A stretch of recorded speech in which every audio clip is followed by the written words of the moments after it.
কথা জানার স্বার্থেই আমরা আসি।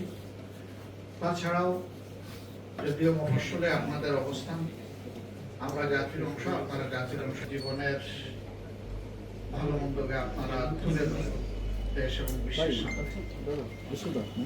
এই হিসাবে আজকে জুমাবার হওয়ার কারণে সময়টা খুবই সংক্ষিপ্ত। আর কিন্তু বাগেরহাট জেলায় বিভিন্ন এলাকায় দেখছি বিএনপি এবং জামাতের মধ্যে সংঘাত দেখা যাচ্ছে।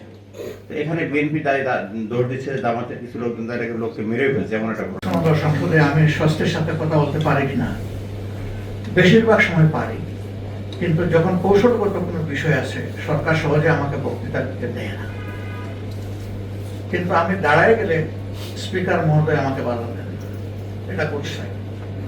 এই সংসদের অতীতের কাস্টম ট্র্যাডিশন যে সরকারি দলের নেতা যিনি, অর্থাৎ সংসদ নেতা, তিনি দাঁড়ালেও তার সময় লিমিট করা হবে না, এবং বিরোধী দলীয় নেতা দাঁড়ালেও তার সময় লিমিট করা হবে না।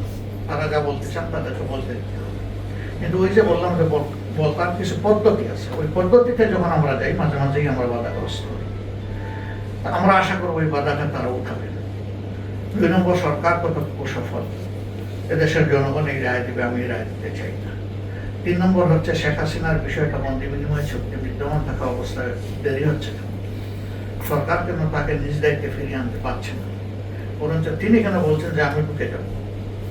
তো এইটা সরকার ভালো বলতে পারবে। আপনি এই প্রশ্নটা সরকারি দলের কোনো মন্ত্রী যখন আসবেন তখন তাদেরকে বলবেন।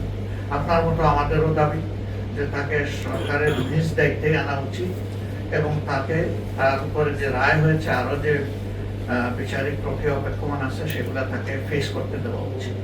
তবে আমরা এই কথা সবসময় বলে থাকি, বিচার হবে ন্যায্যতার ভিত্তিতে, আমরা অনেক যে কোনো বিচার চাই না।